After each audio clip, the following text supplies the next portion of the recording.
আমাদের ল্যাম্বোরগিনি চলছে, আমাদের একটা বিএমডব্লিউর সাথে পাল্লা দিছি আমরা। আমরা হচ্ছে যাচ্ছি এখন ফরিদপুর থেকে সিলেট।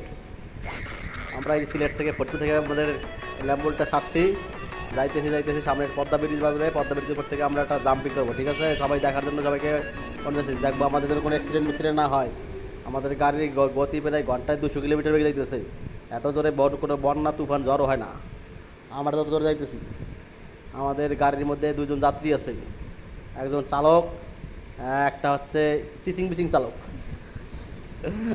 আর একটা আছে যাত্রী আছে। যাত্রী তো ভয়ে কামাকি করতেছে, আউ আউ আউ করতেছে, কান্নাকাটি করতেছে। যে গতিতে গাড়ি চলতেছে আমরা বাউলি বলি সব চলে যেতেছি, আমাদের গাড়ি যেতে সীমান্তের বাইরে চলে যেতেছে, আমাদের গাড়ি আবার মাঝখানে চলে আসছে। তুই একটু বয়স দিই, একটা পুস্কি আছে, একটা হিরোংসি আছে, বয়স দিতে বলছি, বয়স দিচ্ছে না, কিন্তু আমি বয়স দিতেছি, নিজের বয়স নিজে দিতেছি। আমাদের ল্যাম্বোটার পিছনে দুটো লাইট জ্বলে উঠছে দেখতে পাচ্ছি। অ্যাক্সিডেন্ট প্রায় হইতে গেছিলো, হইতে আবার বেঁচে গেছে, আবার অ্যাক্সিডেন্টের সম্ভাবনা আছে, আবার হবে, হয়তো সামনে একটা দ্রুম করে অ্যাক্সিডেন্ট হবে। আমরা একটা অ্যাক্সিডেন্ট দেখার অপেক্ষা আছে, একটা দুর্ঘটনা ঘটবে খুব শীঘ্রই মনে হচ্ছে।